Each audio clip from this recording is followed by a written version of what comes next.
In 2007, the CIA stationed Ed Snowden in Geneva, Switzerland, to maintain computer network security.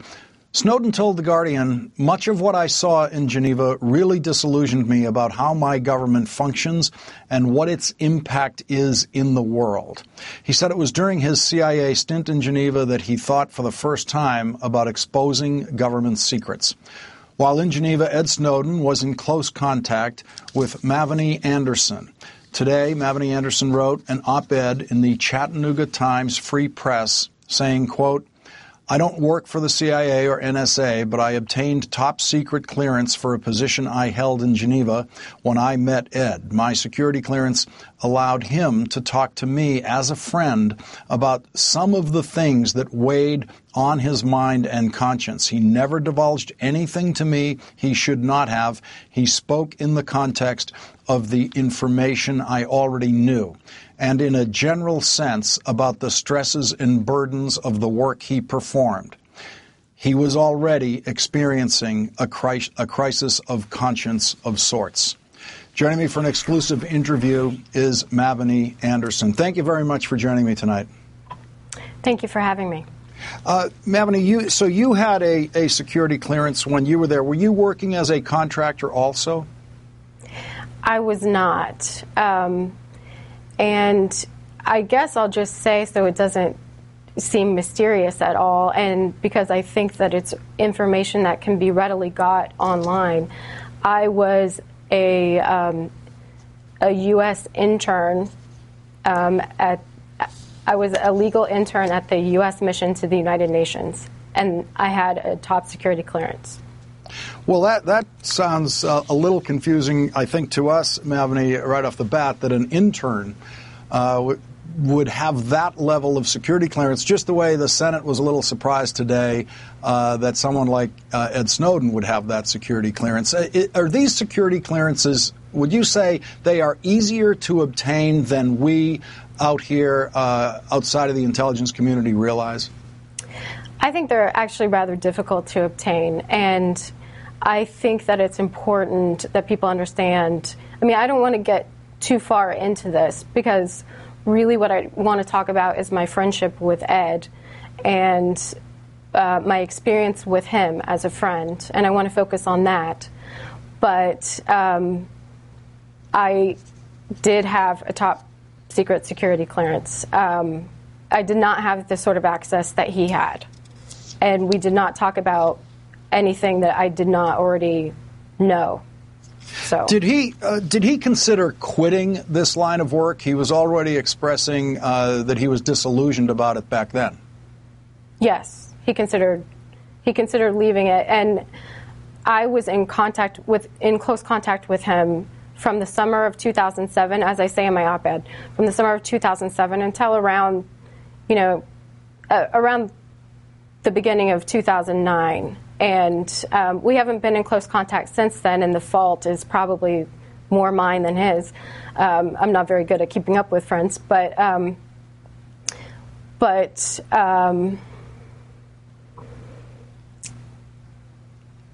during that time, sorry, I'm trying to collect my thoughts. Go ahead, take your time. Take your time.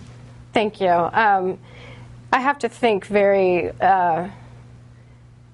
seriously about what things I want to divulge and what things I don't want to divulge, because I'm worried about him mainly. But during that time period, he did quit the CIA.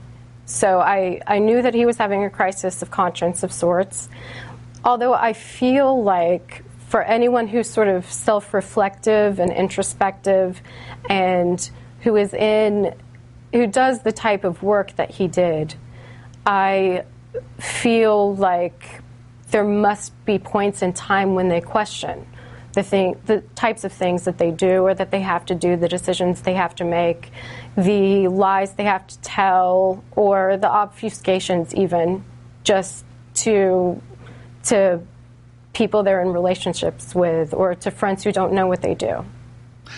Mavanee, just watching you with the stress of answering these simple questions publicly, I think is a reflection for people, seriously, about just what kind of stresses are involved in that kind of life. And I noticed that he grew up in Maryland really in the shadow of the NSA. I mean, in a neighborhood very, very close to the NSA. And I'm wondering if that location had something to do with what got him into this line of work. I can't speak to that. That's not something I would know about. Do you know how he got started in this field to begin with? What drew him to it? I know that he is brilliant at IT, and so I don't know what may have drawn him to become a part of the CIA, but I assume that he wanted to make a difference in the world. And so I think he wanted to use the IT skills that he had, these special skills that he had, in order to make a difference in a patriotic sort of way. There are a lot of things he says that sound, to me anyway, to be very naive. For example, he talked to The Guardian about his interest in joining the armed forces was based on the desire to go to Iraq and do good, and then he was very surprised in military training, and this is what I find astonishing and astonishingly naive. He was surprised that military training concentrated so much on killing people. Did he really not know that that's what the military is actually there to do in war, is kill people? Could he be that naive? I don't think he was questioning whether or not you're trained to kill people when you join the military. I'll say I was surprised that when he told me that he had joined the Army, and why, and his reasons for it. But I don't know, perhaps he is naive, or perhaps he's just a patriot who wants to do his part for the country. Well, on the patriot question, or the general motivation question, because the word patriot to me, I'm not sure what it means in almost any context, but especially not this one. But when he did quit the CIA, you said, but he got back in, and he got back in having already been, or into the intelligence community anyway, NSA, contractor, that sort of thing. And he did that after already being disillusioned, expressing those disillusionment to you, telling you about the stresses and the difficulties of the dishonesties involved. Do you think he may have gotten back in with the intent of actually doing something like this from within the system? I am doubtful that that is the case. As I said, I knew that he was having a crisis of conscience, but I am still surprised, even shocked, that he never gave me any indication that he would reveal anything that was top secret. So I'm still very surprised. This is only supposition on my part, because I don't know why he decided to work for the NSA after being disillusioned, but it could be that he has a certain skill set and he had experience on his resume, and he already knows a great deal about that world, and that is what he knows how to do. So I want to listen to something he said about his ability to wiretap and read, if he chose to, the president's email. Let's listen to this statement that he made on video. My desk certainly had the authorities to wiretap anyone from you or your accountant to a federal judge to even the president if I had a personal email. Mavanee, that sounds grandiose to a lot of people, and there are some experts who've come out since hearing that and saying, no, that's not possible. There's no interpretation, technical or otherwise, in which they think that's possible. Do you think that some of the things that he's been saying and some of the things he said on that video are exaggerations? My experience with him, in my experience, he wasn't prone to exaggeration. So, I mean, certainly I don't know. I'm not an IT person. I did not do the sort of things that he did. I didn't have the sort of access that he had. I don't know what he was capable of doing and what he wasn't capable of doing. But really, I'm here to speak to the fact that he is a friend of mine. I think a lot has been made of the fact that he didn't graduate from high school. And what I find interesting about that is that he made a big deal of it just in our day-to-day conversation as friends. I think he was slightly embarrassed about it, which I find interesting because he did end up getting a GED. He did take some college courses, and he's an IT person. And in my mind, an IT person often comes to that knowledge on their own. And so, you know, someone such as Bill Gates, for example, I don't think he ever graduated from college. So, you know, I feel like a lot of IT people teach themselves.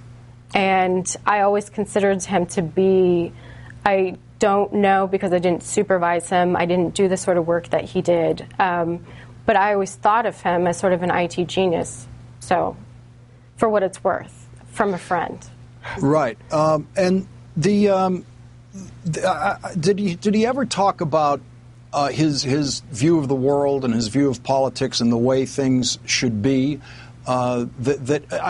I understand his expressions of disillusionment, but did he ever say, you know, we shouldn't be doing this and we should be doing X instead?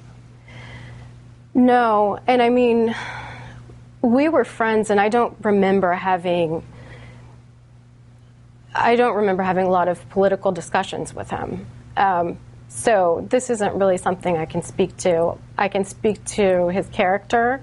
I can speak to the fact that, in my opinion, he was always a loyal friend and a good guy. He was very introspective. He thought long and hard about things before. He thought long and hard about the consequences of things before doing things, in my experience with him.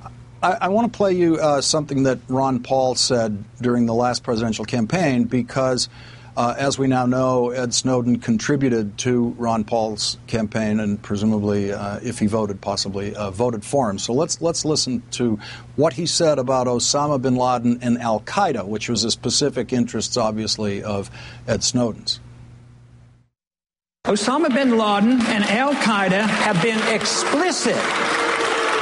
They have been explicit, and they wrote and said that we attacked America because you had bases on our Holy Land in Saudi Arabia. You do not give Palestinians a fair treatment, and you have been bombing. I didn't say that. I'm trying to get you to understand what the motive was behind the bombing. At the same time, we had been bombing and killing hundreds of thousands of Iraqis for 10 years. Would you be annoyed? If you're not annoyed, then there's some problem. Did Ed Snowden say that, for example, like Ron Paul, that he thought that Osama bin Laden and al-Qaeda were provoked in their actions by actions of the United States? I don't remember having conversations about that, so I really can't speak to that. I'm sorry. And just one more detail of that kind. Anything about Israel? Ron Paul, for example, wants to end all aid to Israel. Was that something that Ed Snowden thought about very much? Sorry, I wouldn't. That's not something I would know. Okay. You said in your piece that you would have advised him, you wished you had a chance to advise him not to do what he did in terms of this security breach. Why would you have advised him not to do this? You know, I think national security is really important. And I don't know, I would have counseled him to take a more measured approach. I don't condone breaking the law. I'm an attorney, and so I think I can't condone breaking the law, really. But I actually do believe in law, which is one of the reasons why I find the current debate interesting, and the idea of national security versus privacy, and whether or not there has been some executive overreach. I find all of that an important dialogue for us to have, but I would have counseled him to perhaps go about things in a different way, through activism, through lawsuits, but not through leaking top secret information. Do you agree with him, with your experience, that that our national security apparatus and intelligence community is what he calls, his words, the architecture of oppression? That's not something that I would say. And that's the point. What I'm wondering about in there is does he go to a level of exaggeration? I mean, I can understand having some sensations that point in that direction, but that statement, for example, strikes me as a very serious overstatement about what for him is a very serious matter. Perhaps it is an overstatement, but again, I'm not privy to all the information that he was privy to. But, I mean, I generally speak of things in a more measured way.